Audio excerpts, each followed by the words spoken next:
C'est la Cité du Vatican.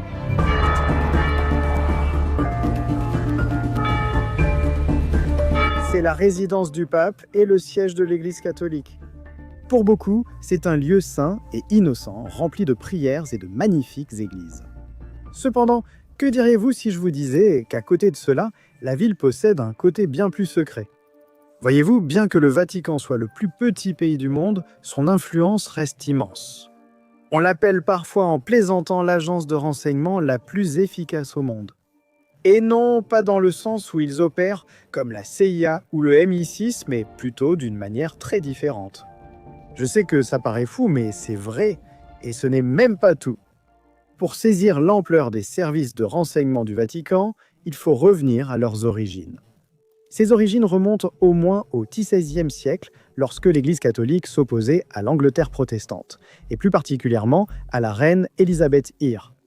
À cette époque, l'Europe était divisée par la Réforme. Sous Élisabeth, l'Angleterre s'était séparée de Rome pour adopter le protestantisme. Pour le Vatican, ce n'était pas que de l'hérésie. C'était une menace politique et existentielle. L'excommunication officielle par le pape Pie V en 1570 ne suffit pas, et il estima qu'il fallait obtenir des renseignements pour soutenir Marie, reine d'Écosse, rivale catholique d'Élisabeth. Ainsi, selon les recherches, le pape supervisa la création d'un réseau clandestin et informel capable de surveiller la cour d'Angleterre et de rendre compte de ses activités à travers l'Europe. Malheureusement, on dispose de peu d'informations sur les événements ultérieurs durant les siècles suivants. Ce n'est qu'en 1909, lorsque Umberto Benigni, le bras droit du pape Pie, mit en place un nouveau réseau d'espionnage appelé Sodalicium Pianum, que le Vatican allait assumer un rôle de plus en plus central dans le monde du renseignement. Connu de façon informelle sous le nom de la Sapinière, il s'agissait d'un réseau d'espionnage interne. Il visait à lutter contre le modernisme dans l'Église. Et par modernisme, j'entends la théologie libérale, la critique de la Bible, la philosophie séculière, des choses comme ça. La façon dont la Sapinière opérait ressemblait essentiellement à une police secrète. Un cercle restreint d'environ 50 membres du clergé entretenait un large réseau de prêtres, séminaristes et théologiens surveillant toute personne dans l'Église jugée menaçante pour leur idéologie conservatrice. Cela signifiait intercepter le courrier privé, examiner les registres des librairies pour voir qui achetait quoi, suivre les suspects et bien plus encore. Il remettait des rapports à Benigni, qui les envoyait ensuite au Vatican. Cette communication utilisait des codes secrets et des pseudonymes. Le pape Pie X était Madame Michelin, le secrétaire d'État, le cardinal Méry Delval, Mademoiselle Romy. Être reconnu coupable pouvait ruiner complètement une carrière. Parmi les personnes enquêtées figurait le pape Jean XXIII, alors professeur d'histoire de l'Église. Mais il n'a manifestement pas été inquiété. On disait que la Sapinière avait été dissoute en 1921 par le pape Benoît XV, bien que selon d'autres, elle ait existé au moins en partie jusqu'au début de la Seconde Guerre mondiale. Mais en parlant de la guerre, c'est à ce moment-là que le Vatican est passé d'une police secrète à un courtier mondial du renseignement. Laissez-moi vous expliquer. En 1929, la Cité du Vatican est devenue un État indépendant à l'intérieur de Rome, avec la signature du traité du Latran entre elle et le Royaume d'Italie. Cela exigeait aussi qu'il reste neutre dans toutes les affaires internationales, sauf demande contraire. À cette époque, surtout durant l'occupation allemande de Rome en 1943, ce lieu était l'un des rares où diplomates, espions et clergés du monde entier pouvaient se réunir secrètement.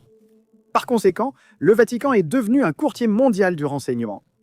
Par exemple, le secrétaire particulier du pape, le père Robert Leber, a servi d'intermédiaire entre Pie XII et la résistance allemande dans la période précédant un coup d'État, alors prévu contre le gouvernement allemand en 1940. Le pape analysait les informations avant de les transmettre à la Grande-Bretagne. Il a aussi averti les Alliés de l'invasion prévue du Benelux. Pour les Allemands, le comportement du pape équivalait à de l'espionnage et il surveillait la ville. Après la guerre, durant la guerre froide, le Vatican a atteint le sommet de ses opérations secrètes. Vous voyez, le Vatican considérait le communisme comme étant de nature athée, ce qui est généralement vrai pour être honnête. Donc cela signifiait qu'ils y étaient fermement opposés dès le tout début. Leur opposition au bloc de l'Est était d'abord centrée sur une école à Rome appelée Rysicum. Celle-ci a en fait été créée en 1929 pour préparer des prêtres à servir en Russie. Mais elle a pris une toute nouvelle importance des décennies plus tard, en formant des membres du clergé qui pouvaient tenter des missions clandestines derrière le rideau de fer. Pour les pays où la présence catholique était déjà établie, comme la Pologne ou la Hongrie, l'objectif était de soutenir la hiérarchie locale de l'Église et d'encourager la résistance au contrôle de l'État. Mais en Union soviétique, où le catholicisme avait presque été éradiqué, c'était un tout autre défi. L'objectif ici était simplement de maintenir le catholicisme en vie.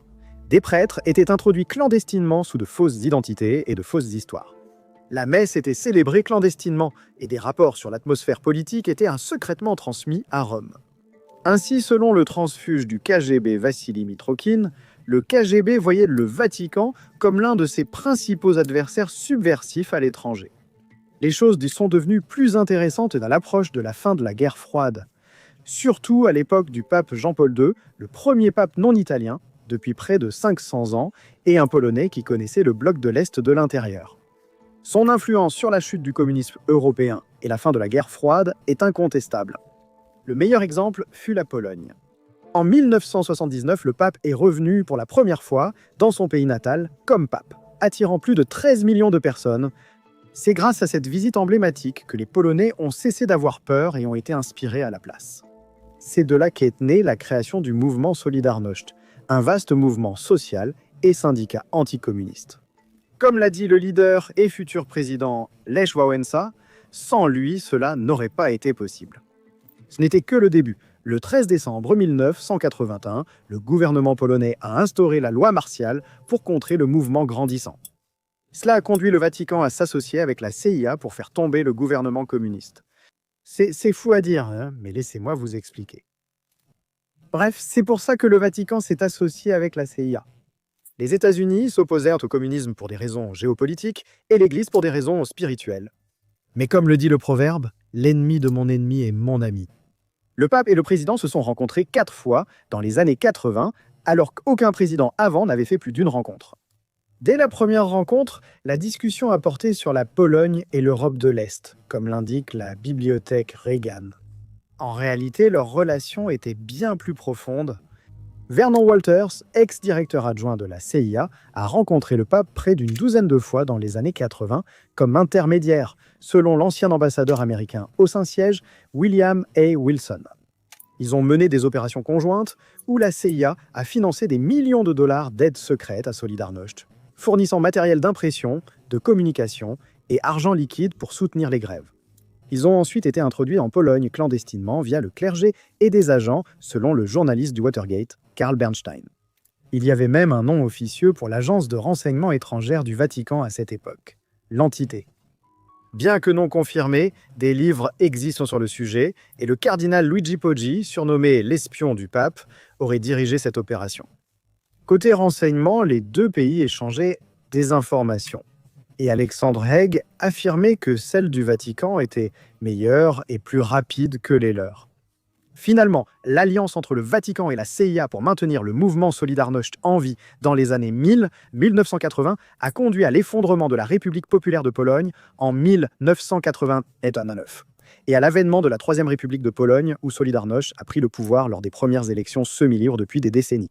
Cette percée a provoqué un effet domino en Europe de l'Est, chaque régime communiste tombant l'un après l'autre.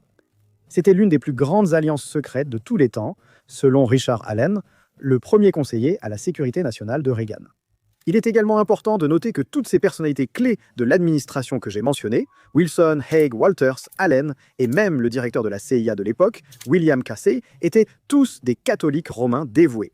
Ils voyaient la relation États-Unis-Vatican comme une alliance sacrée. La CIA était même surnommée, pour cette raison, l'Agence catholique d'intelligence. Depuis la fin de la guerre froide, les informations sur les renseignements du Vatican sont devenues bien plus rares, mais certains signes subsistaient. En 1997, le Parlement belge a inscrit l'Opus Dei parmi les sectes religieuses dangereuses, puis a subi un fort retour de bâton mondial et n'a pas adopté la liste. L'Opus Dei, pour contexte, a été fondé en Espagne en 1929 avec pour mission d'aider les gens ordinaires à trouver Dieu dans leur vie quotidienne. En 1982, il a obtenu le statut de prélature personnel, ne répondant qu'au pape et indépendant des évêques locaux. Cela lui a offert un cadre mondial pour fonctionner de façon autonome, privilège rare dans l'histoire de l'Église. Il y a eu de nombreuses théories du complot à son sujet, allant du soutien aux dictatures en Amérique latine jusqu'à l'Espagne. Le fait que ce soit une organisation très secrète n'aide pas, où ses membres ne s'identifient littéralement pas comme en faisant partie. Mais qu'il s'agisse de conspiration réelle ou simplement d'exagération, il est difficile de le dire, mais je suppose que la vérité se situe au moins quelque part entre les deux. Selon Tomasz Turowski, ancien officier du renseignement polonais devenu diplomate au Vatican après l'avoir infiltré comme espion, il y avait plus d'espions au Vatican que dans les films de James Bond. Il est inévitable que beaucoup de choses concernant l'espionnage du Vatican restent inconnues, et beaucoup le resteront à jamais. Des révélations incroyables émergent tous les quelques mois, c'est certain. Bien sûr, le Vatican n'est pas seulement espion, il est aussi une cible. En 2013, on a révélé que la National Security Agency aux États-Unis avait surveillé les communications du Vatican. Lors des conclaves papaux, quand le collège des cardinaux élit un nouveau pape, le Vatican adopte un mode contre-espionnage total.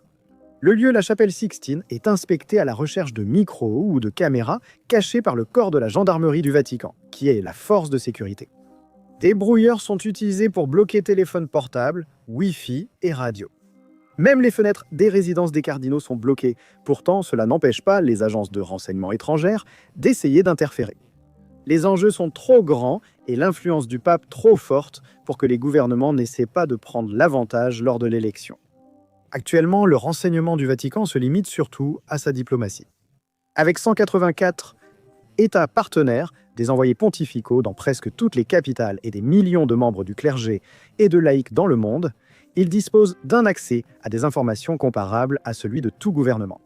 Ainsi, le Vatican possède encore l'un des plus grands réseaux de renseignement au monde, basé sur des liens pastoraux plutôt que sur des espions classiques. Du moins, c'est ce dont nous sommes conscients. Merci d'avoir regardé et n'oubliez pas de vous abonner pour plus de contenu comme celui-ci. Je vous retrouve dans la prochaine vidéo.